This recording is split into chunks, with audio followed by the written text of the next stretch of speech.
people.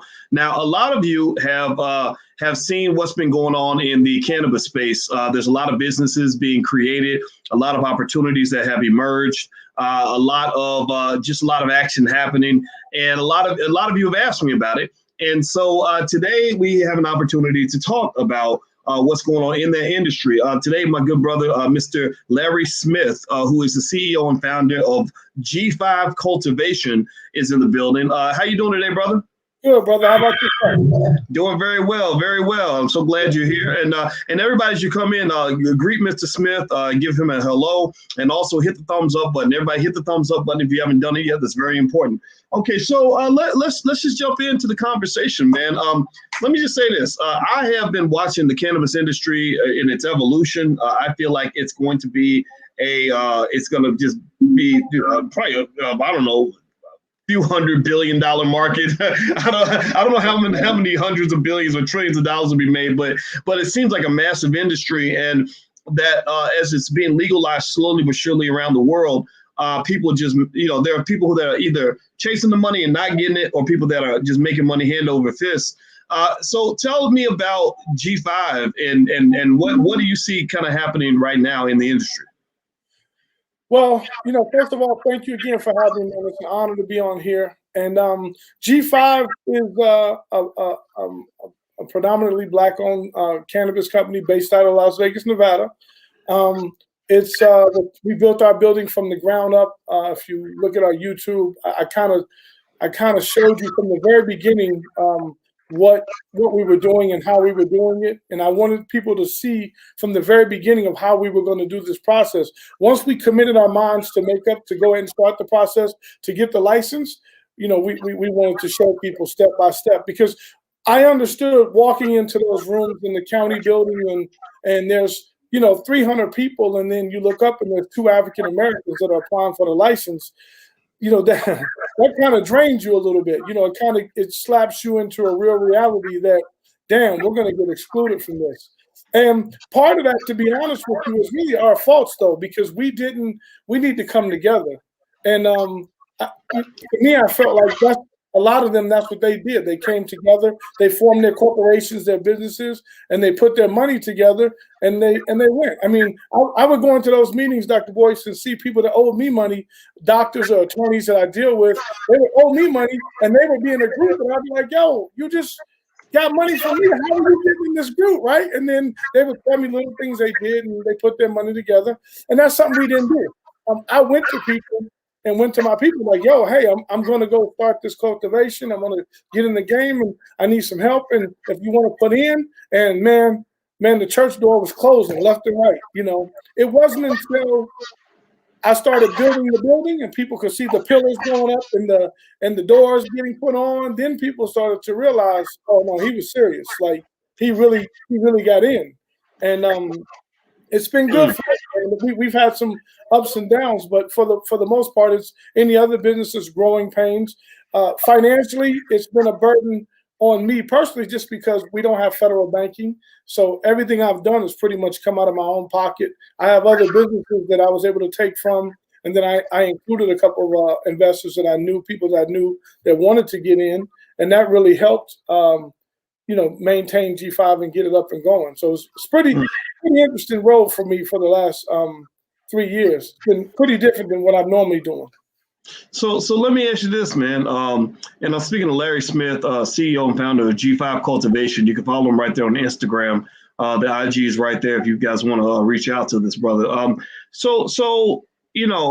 That's really interesting. So if you were to describe the profitability of what you've been doing, margins, or just how you compare it to other businesses, what would you say? It sounds like to me, with the lack of the federal banking support, meaning that it's tough to go and just get a bank loan to do the things you want to do. You're kind of doing stuff in this weird world where, we had the old school dope dealers where everything had to be off the grid. And then you got, full legalization at the other end of the spectrum, but you're kind of operating in the middle almost. It's almost like, like I remember when I visited, I think, was it in Vegas? Was I with you when I went to Vegas? Yeah, absolutely. Okay, I'm sorry, man. You got to forgive me, man. My memory is weird. but I remember noticing that how they would have there was that big safe like right there on the facility, like to protect the money. It's like some Pablo Escobar type shit. So how is that? Like, is cannabis of the industry itself, cultivation, is that a good way to make money? Yeah, absolutely, 100%. And there's a lot of ways to do it now. It's not just growing as far as the cannabis or the dispensaries. There's packaging. There's a lot of things that we could be getting into, especially in our culture, that we could be doing, and we do it well. Designing. Listen. What I've learned in this industry is like this. My growers make $100,000 or more, right? So it's at the point where they're getting to that point. So there's a lot of things that we need to be teaching our kids. In cannabis, it's not just putting a seed in the water and putting some water in it growing. There's a lot of components to growing the plant. So you have biology, and I say this because I know you're an educational guy, and we need to strive on the educational. I mean, when you walk to my building, there's AC units everywhere. So that means we have to know AC, we have to know plumbing, the biology, the microbiology. There's so much science into what we're feeding the plants that it's ridiculous. It's just not pouring water in the plant. I mean, in my facility, we have 6,000 plants that are going normally at any given time. So you have to be on top of that. And there's agriculture. We have to worry about pest management because there's bugs that'll come and kill your crop. I mean, it's not as easy as they make it seem. And that's the one thing that I want to stress to people is it's not as easy. But I think we should be preparing our kids, our youth, to start getting back to forms of agriculture, growing. Because if we can grow a tomato, or a potato or greens, then we can grow these plants as well. And I think it's a market for our kids to get into. And there is a lack of really good growers. And what I mean by that is, when I first got in, you would have these growers that would come to me and say, hey, I grew, man, I'm a grower. And then you go, okay. And then they go, what were you growing at? Well, my mom had a basement. I used to go in the basement, And it's a whole different ball game of growing, 30, 40 plants compared to 6,000 plants. And so I think that we need to really get in the game. It doesn't have to always be, on a ownership level as far as that. I mean, if you're a good grower, man, you're going to make some money. If you're a really good grower, we're going to pay you. I'm going to pay you if you're a really good grower. If you're not, then you're going around down the road. There's just so many streams of revenue to get into. Our profit margins are pretty good. Even with them being taxable, as the tax that they do implement on us, there's a big, heavy tax. It's a good industry right now, man. I mean, the pandemic, we didn't fold at all. I had people that once we got the building up who I would say, hey, listen, I want to be able to take G5 and go to other places. I want to go to Atlanta and buy buildings and buy land so I can get these projects up and duplicate what I have here in Vegas. And they didn't get it. And then once the pandemic hit, and then you start seeing that cannabis, man, I think we increased 140%.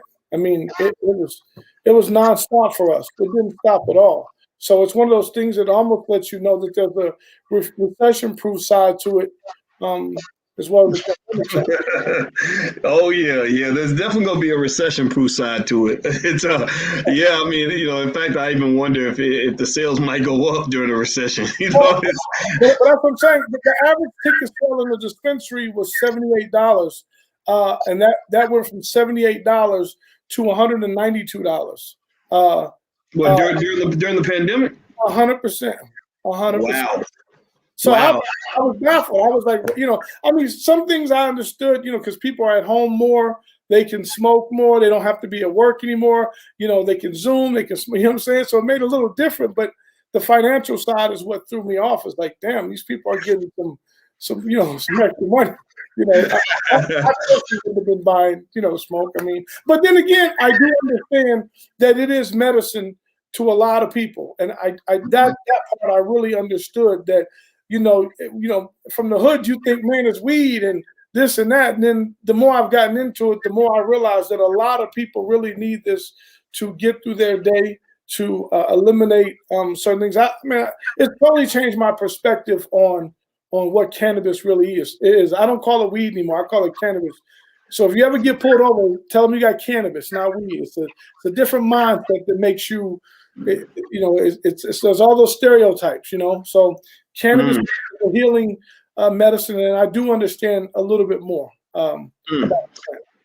Wow. Well, everybody who just came in, I'm speaking with Mr. Larry Smith. He's the CEO and founder of G5 Cultivation. And that's G and the words 5 spelled out, right? G5 Yeah. Cultivation. Okay. And I put your Instagram up here. By the way, is there a website that people can go to find you? They can go to G5 Cultivation, and the 5 is spelled out as well, www.g5cultivation. And we have a website up. And if you're in Vegas, hopefully you can stop by a dispensary and check us out if you do partake in the medical side or medicine. It's recreational here, but to me, the recreational was just a way to tax people, right? Because in my opinion, there's no reason why it should be a 15% tax. And you have oxycodone, Oxycontin, Loratab, all these things are killing people, literally killing people on a daily basis, and they're taxed at 2%. And I just felt like that was a matter for the states to get the money. And they're definitely doing it. Yeah, man. Well, I'll tell you that when you look at what Oxy did to society, it's crazy. It's terrible. You know, so I don't even put weed in the same category unless you're talking about much healthier alternatives to some of that stuff that they're pushing on us. I mean, there's nothing good there's very little good I can think about when it comes to Oxy and all that, except when you really need it, But with cannabis, I personally became educated. I had to be re-educated, like I grew up in the whole say no to drugs kind of era, and because I said no to drugs, alcohol, all of that, I had put weed in the same category with things that can really destroy you. And I still don't smoke. It's funny. I still don't smoke, but my view of it has shifted to the point that I have I don't know if you call it cannabis or hemp cream or whatever, but we use all kinds of cannabis related products.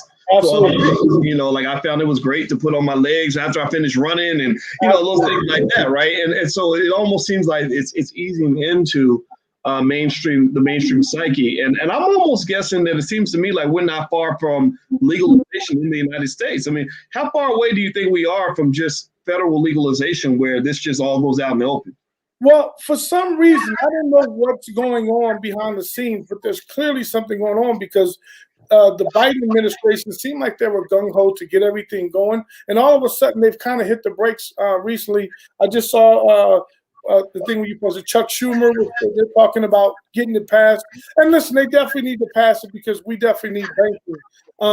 We don't keep cash on us like that. I mean, but it is kind of frustrating for us to have to. It's ironic that when I go make an IRS payment, it's in cash, or if I'm paying the state, it's in cash, right? So it's kind of ironic that they can take the money and then go put it into an account, whereas I can't. Right? They shut down all of my accounts, all of my businesses. Luckily, I had some friends that were able to help me get back banking. But my stipulation is I can't deposit any cash. We still do everything normal.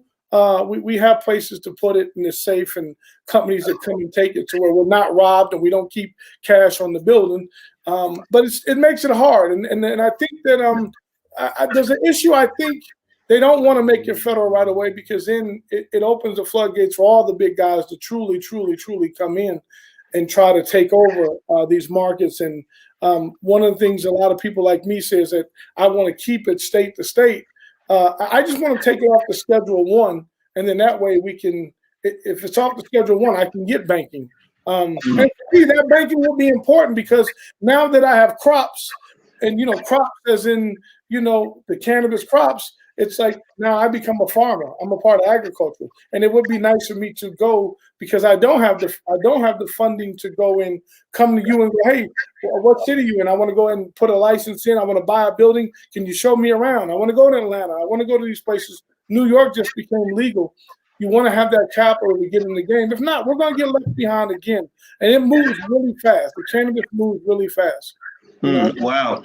Well, everybody, by the way, if you just came in, hit the thumbs up button, hit the thumbs up, share, subscribe button. We're trying to build Black media over here, and we could really use your help. If you have not subscribed to the channel you're on, please take 1 second, make sure you subscribe, hit that thumbs up, because, this is where We talk to you about the stuff that you're not going to hear in mainstream media. This is where we bring in Black folks that are doing great things.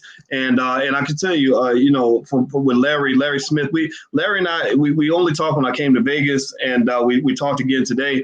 And I consider Larry a solid guy. He's a real solid dude, and and I'm telling you, you treated me real well when I was down there, man, and I appreciated that very much. And so I think that we need to learn about the solid individuals in our community that are doing solid work. So this is what the platform is here for. So support that, please. We would love to have your backing. Now, with that said, let me ask you this, man. I'm gonna tell you where I made my money in cannabis, right? I actually talked to some folks about, making investments in cannabis, and I think I just got kind of, I don't know, when business is very hands-on, I'm more like, I don't want to do no work. I like that passive. To be passive means really passive. Like, I'm a passive for all the work. Maybe it's just lazy, but let me tell you a way that I made a lot of money in cannabis. I'll tell you what it is, and you can just kind of give me your thoughts on it. So you know what I did, right? I started buying stock in different companies that would benefit from the Biden presidency. In our Black Stock Market program, I was telling people about some of the cannabis stocks I was looking into, like Tilray. Tilray's in Canada. I'm sure you know about Tilray, and that stock made us a ton of money. Like I was selling the options every week just in case the stock plummeted. And even with that, all of that, I was able to really do well just by investing in that very passive way in the index funds and that whatever, because I felt that I knew, and we all knew, I don't think you have to be a rocket scientist to understand this, but I said, if Biden gets elected, these stocks are going to go up. If they even think he'll get elected, the stocks will go up. And here's another prediction. I'm going to make this publicly so everybody can hear it, so we can play this video when it happens. I don't think that they even expect Biden to last for his whole term, let alone 2 terms. Well, if Biden is not around in a couple of years, and I don't wish it on nobody. I'm not wishing this. I'm saying the man he's not 25 years old. He's almost 80. Well, guess who becomes president at that point? Kamala Harris, right? So they backdoor Kamala in there. Well, I remember noticing, and maybe you can speak on this from what you know, but if I recall, Biden was in favor of the decriminalization of weed, whereas Kamala seems to be in favor of legalization. That she actually, that's why she went on the Breakfast Club and strategically mentioned smoking weed, listening to Biggie and Pop back in the 80s. Y'all remember that? And I noticed. Right? So I'd like to get your thoughts on that. Tell me what's right and wrong, and what do you think about my thought process on all of that? Well, listen, anytime you can make some money on the passive side, and that's where I came from. I was more on that side. I was in my other businesses. I was buying homes in my community, and I was like I was telling you, I have a factoring company where I buy. So I'm literally writing checks, and in 8-9 months I'm collecting a check, right? So really good passive income. And now being at the Grow is really hands-on. And it took me a minute to get my mindset to go back to work, right? But now, I'm really cool with 50 Cent. 50 Cent helped me out a lot in putting up, he put up a lot of my stuff on his website, and we would have really good conversations. 50 is a really smart brother. I mean, no matter what they tell you about the bullying and whatnot, very smart, really behind the scenes helping a lot of people. And he definitely helped a brother like me. So he would talk to me about certain things, and he would talk to me about getting the right people to run your business. He's not the smartest guy in the room, but he's paying the smartest guy in the room to handle his business. And the cannabis has been that for me, to where now I sit back and I've found the right guys, the right team, and they handle business. So it's been great for me on that side. I do think that because she kind of, Vice President Harris kind of changed her tune a little bit recently, and she kind of went with the rhetoric of what Biden and those guys are talking. So that's why I say something's going on.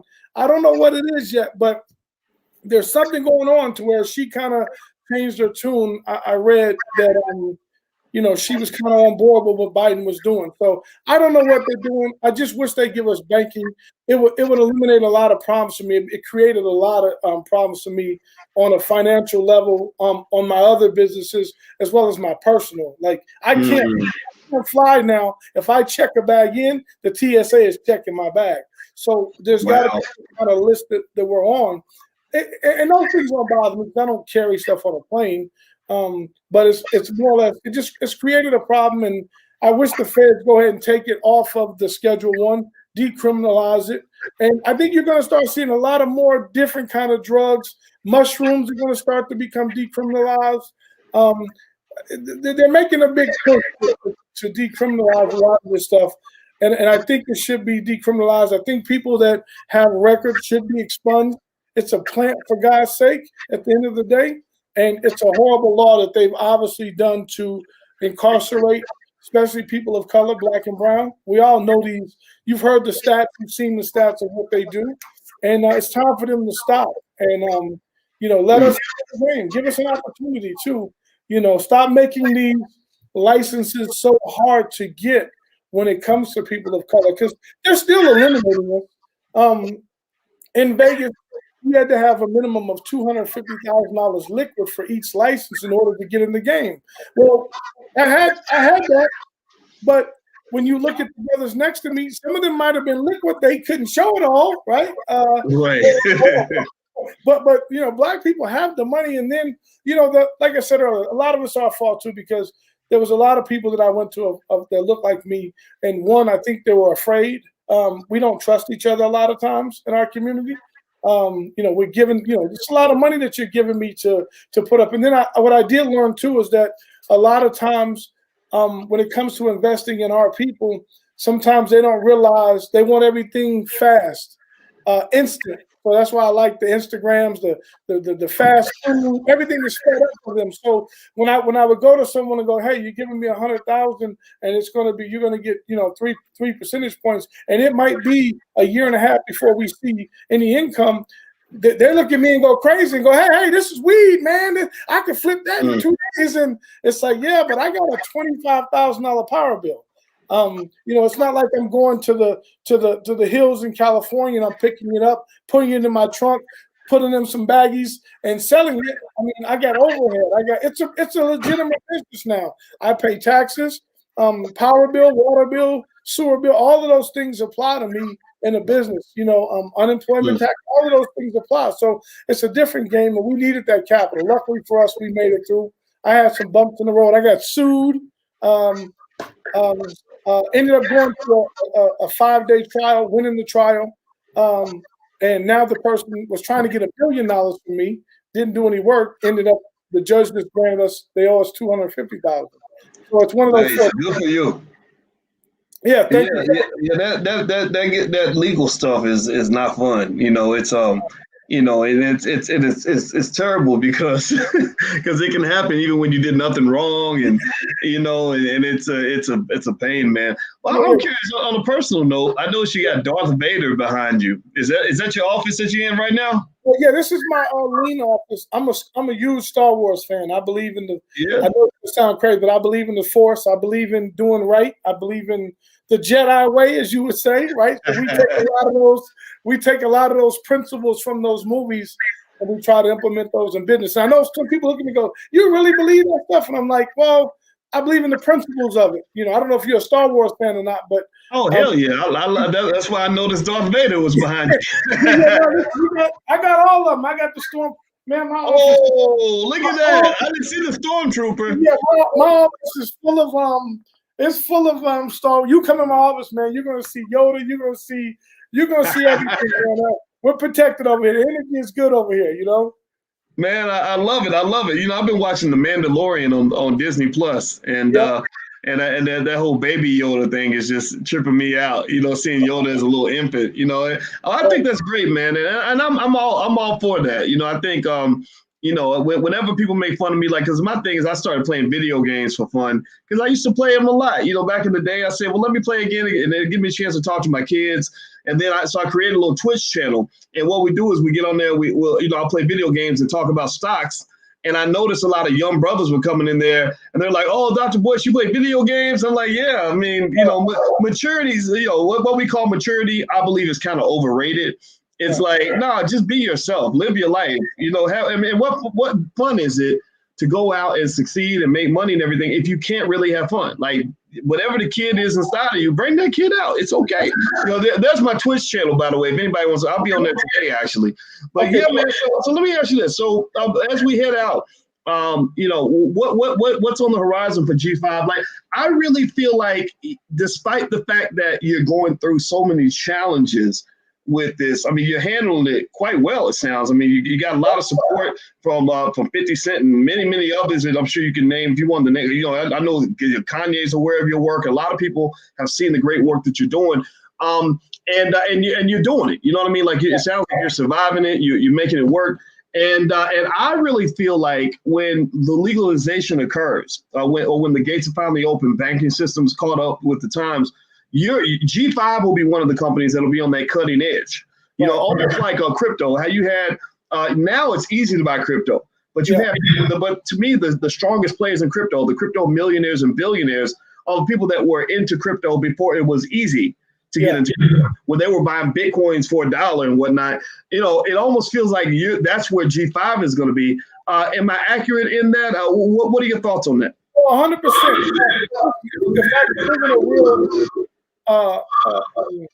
If I could live in a really good world, I would love to form a council of people that look like you and I, and to run them through to get them to understand that the licenses are worth something. And what's going to happen, in my opinion, is that it's all about distribution points. So if I can get a cultivation in Vegas, and I have one in Arizona, and I have one in California, Atlanta, Memphis, Texas, wherever we're going with it, and we can just go get the licenses. And it's not that much to get when I say it's not that much, I mean, you have to show you have the money, but to actually do the paperwork and to do these things, like my actual license probably really only cost me about $40,000. But what happens is, once you get the license, there's the value, right? You have a license. So in my mind, I'm thinking, man, if we could just go by from state to state and collect the licenses, and then if we really have the capital to go through and purchase the land to own the buildings, can you imagine what everyone thinks that the pharmaceutical companies are coming to us to buy us out? But it hasn't been that so far. The people that are reaching out to me to buy G5 cultivation has been the alcohol industry. And it's crazy because alcohol sales have dipped, right? And so to me, the way I look at it is, one of the guys that came to me was from Anheuser-Busch, and he told me, he goes, listen, we've dipped a little bit, but we figure if we pick guys like you up, and if they're smoking cannabis or they're drinking, it doesn't matter to us anymore. We own them both.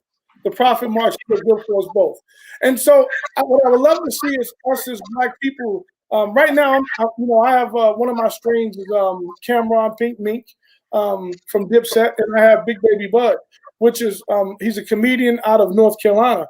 And I always preach to them, like, man, if we could ever get everybody to put their funds together and work as a team and get these licenses, and it doesn't have to be a G5, it could be something else. I see Jay-Z's in the game now. I wish I was a part of his conversation, just to let him know, like, listen, you have the funds, to do it ourselves, and we build it. It'll take us a little bit longer, like it always does, but in the end, that sale point is going to be phenomenal. And more important for me, I look at it like this. I have 2 kids. I have 2 children. My son's a firefighter, just became a firefighter, and my daughter just graduated. Nice. She graduated high school. She has a degree, 2-year degree fresh out of high school. So this is a legacy thing for me. This is what you and the other guy was talking about, leaving your kids something in generational wealth and handing it down and going. I think there's an opportunity for us to really expand. And I'm getting there. I'm slowly but surely getting licenses in other places. It's taking me a lot longer because we don't have the banking. And once again, our people don't trust as well. They think that we finna be out here on the yacht and the boat. And I was making money before all of this, so I got a couple coins. I was buying gold coins, and that's how I started buying gold coins. I've been betting sports since I was 16. I was buying gold coins, man, when they were 200, 300 an ounce, and I was around a bunch of guys attorneys that were hip, and I've been betting sports since I was 16. I probably make a couple $100,000 a year just betting sports. That's my stock market compared to yours. I right? love it, man. Well, Yeah. I love it. Everybody, if you could, please hit the thumbs up button, hit the share button, hit the subscribe button. If you haven't done it yet, please do that right now. Also, I want you to know that the conversation that we just had is with Larry Smith. Larry is the CEO and founder of G5 Cultivation. You can follow him on Instagram right there. Also, you can go to g5cultivation.com in order to check that out. And also, just so everybody knows before we bounce on out, this weekend, you guys know the Black Business School is sponsoring the Black Love Weekend. This is all about men and women getting along with each other. Black folks, we don't understand. Let me explain to you. Part of the reason that Larry is here is because Larry is, he probably knows this about himself, but I'll say it out loud. He's a great relationship builder. He's built great relationships with people that are supportive of his journey and have gained respect for him. And it's because he carries himself as a solid guy. And so the Black Love Weekend, that's what it's about. It's about relationships, not just who you marry and all that, but also how you manage your friendships, how you manage your business partnerships, all of that. And in fact, Larry, I'd like for you to kind of, I'm sure you're a Jedi, so I'm sure you got a philosophy on everything. So what is your philosophy in terms of how you deal with people? Because the people that I know that know you, they all say great things about you, and that's a contrast, right? Because you and I both know people that that maybe don't have that same reputation. How important is relationships and your ability to do business? You broke bread with 50 Cent and a lot of other people that have a lot of respect for you.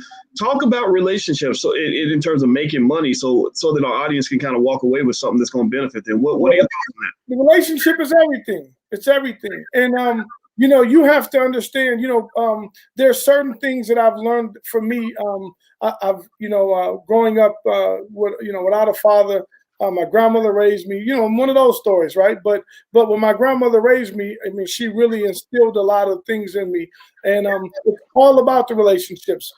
On my other side of business, I've been dealing with my attorneys and doctors for over 22 years, and I have 4 guys that I constantly deal with. And I could have made more money dealing with other people, but there's that old term that not all money is good money. And then so have I left money on the table? Absolutely. But I also kept my peace.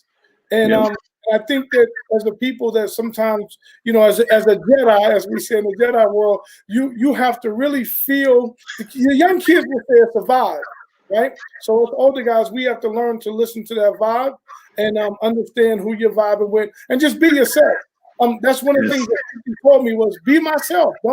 I don't go in the boardroom and change up. I mean, I know how to talk. I can talk when I'm in a room a little differently, but I'm saying I'm going to be the same person. I'm going to tell you what it is. I'm not going to compromise. I'm not going to do things. I'm 48 years old. I've lived my life enough to understand what I'm willing to do. I'm not going to take any penitentiary chances, especially at this age. Maybe when I was a little younger, I probably would have took some of those risks, but the relationship is everything, man. And I've always tried to be a stand-up guy and to be honorable in everything that I do. Not everything that I do is going to work out for me. If me and you have a relationship, sometimes it might benefit you a lot more than me. If me and you are busting down a pot, you might get 80%. I might only get 10 or 20%. But at the end of the day, there might be a flip where you send me a deal that I might get 80% and you may get 20%. At the end of the day, and I've had so many deals happen to me that way that it's always been good. My nephew came to me the other day, and he's kind of struggling. He's 26 years old. He's going through that point where he's trying to make the transition. He goes, "It seems like everything goes good for you." And I'm like, "Boy, if you only really knew." But I told him, I said, the reason why that is because I try to do the right things. And if you do the right things, they'll eventually come your way. And I know it's hard for people to understand that, but good things come to those. Good things come to those who wait. And if you're honorable with it and you're not slimy with it, I just don't believe in being slimy with you. I feel like it doesn't benefit me. I always tell my kids, we don't worship money. We make it, but we're not going to worship it. There's a difference. Because there's enough money out there to be made, right? There's tons of money. Cam has a quote where he says, "If you can't get money in the earth this big, you're worthless, kid." Right? And I mean that in a more sincere way. And the fact that there's tons of money out there. Just go figure out the right way to do it, and don't be in such a hurry to get it. When I was younger, when I was hustling as a 16-year-old kid on the block, I don't have any of that stuff. Everything that I've worked hard for, and I have everything. I got low riders, I got 6'4", I got everything you can think of that a big kid would want, convertible cars. Like, we have all that stuff. And we keep them because we've built good relationships. And I mean, if you do people right, I do believe that those opportunities will come. I would have no problem calling you saying, hey, Dr. Boyce, I got a deal over here. I'm cash poor. Maybe you can get on. I'm going to miss this one, but I think this will be a good opportunity. I have no problem sharing those deals with people that I trust and that I feel are good, honorable people. Well, there you go. I hope everybody listening, picked up on that. And I think that was a great point. I'm glad you broke it down really, really well. And so if you want to know what the Black Love Weekend's all about, it starts on the 10th of this weekend. We're going to go all weekend long. We have a lot of experts on relationships. And I don't want you to just think about, like trying to go pick up a woman or pick up a man. Like, that's part of it. But it's really about, how do you pick up a good friend? How do you pick up a partner? How do you avoid toxic people? Because like my brother said, I'm telling you, me and Larry have both made money, and we both walked away. I'm telling you, I think we both probably walked away from more money than a lot of people make in a whole lifetime. Because you just get in there and you're like, man, this ain't worth it. Yeah. like, you're gonna get somebody locked up. You're gonna get somebody beat up. You're gonna get some, so being able to identify that, and then also making sure you carry yourself in a way where good people will want to re-engage with you. That brings abundance, man. And I cannot emphasize that to everybody in here. If you really want, think about it like anything else. Like, if you're a salesperson, if you're adding value to the person you're selling to, they're gonna want to buy from you. You don't even have to make a sale. Right? Or if you're fulfilling their need, they're going to want to support you. They're not going to do it out of the goodness of their heart. They're going to do it because it benefits them as well. So find good people, get in a space with good people. And what you'll find is that you'll just start seeing little money opportunities popping up everywhere. So Black Love Weekend is what we're going to talk about. We got licensed experts coming through. So everybody, please check that out. Now, let me give this brother's information before we head out. And I'm going to let you get the last word, Larry, before we go. You can follow Larry Smith, CEO and founder of G5 Cultivation, at G5 Cultivation, or you can go to g5cultivation.com. I encourage everybody in here that loves Black business, support the brother, follow him on Instagram, go to the website, check out what they got going on. And Larry, did you have anything you wanted to share before we bounce out? I just want to thank you, man. And I want people to understand that that at G5, we do understand that we have an obligation to our people. You're not going to catch me selling pounds out the back door. You're not going to, we really want to do things the right way. We represent the urban Black youth of America. So we want to make sure, and the brown of America, because so I just want to make sure that people understand that we do things the right way. We want to represent the culture. We want you guys to understand that we're doing it the right way. We've been incarcerated for this plant, and we want to make a change. We want to be able to build and employ people that look like us, who otherwise wouldn't get the opportunities to do it. So that's what you're getting when you get for G5. And we're always going to give back to our community and knowledge, wisdom as much as we can. And we just hope that people understand that it's real over here. What you see on our IG is real. It's nothing fake. We don't fake anything. If I just keep it real with you, they say real recognize real. So I just want to keep it real with you guys and let you guys know that we really do appreciate all the love and support, and we feed off that support. My guys feed off that support. Thank you again for having me, man. It's really an honor for me to be I was told in my lawsuit that I wasn't a real businessman. And so to be here, I feel like I made it. I'm going to be honest. I feel like, shit, I'm on Dr. Boyce. You know what I'm saying? Man, you can't tell me shit today, to be honest with you. Well, Larry Smith, you are not just a businessman. You are a businessman. Yeah. So this brother's doing well. Everybody, please follow Larry at G5 Cultivation. Once again, before we head out, the blackloveweekend.com. We get started this weekend. Dr. Alicia will be there along with a lot of other experts. So you can check check that out if you're into relationships. And also, if you want to support the platform, we do have a Patreon at intelligentblackpeople.com. This is Black Media. I hope you guys see the value in what we're trying to do here. We're trying to build and trying to go, trying to reach. So your support is incredibly valuable. So God bless everybody. Hit the thumbs up button, share button, subscribe button on your way out. We are gone. See you soon. Peace.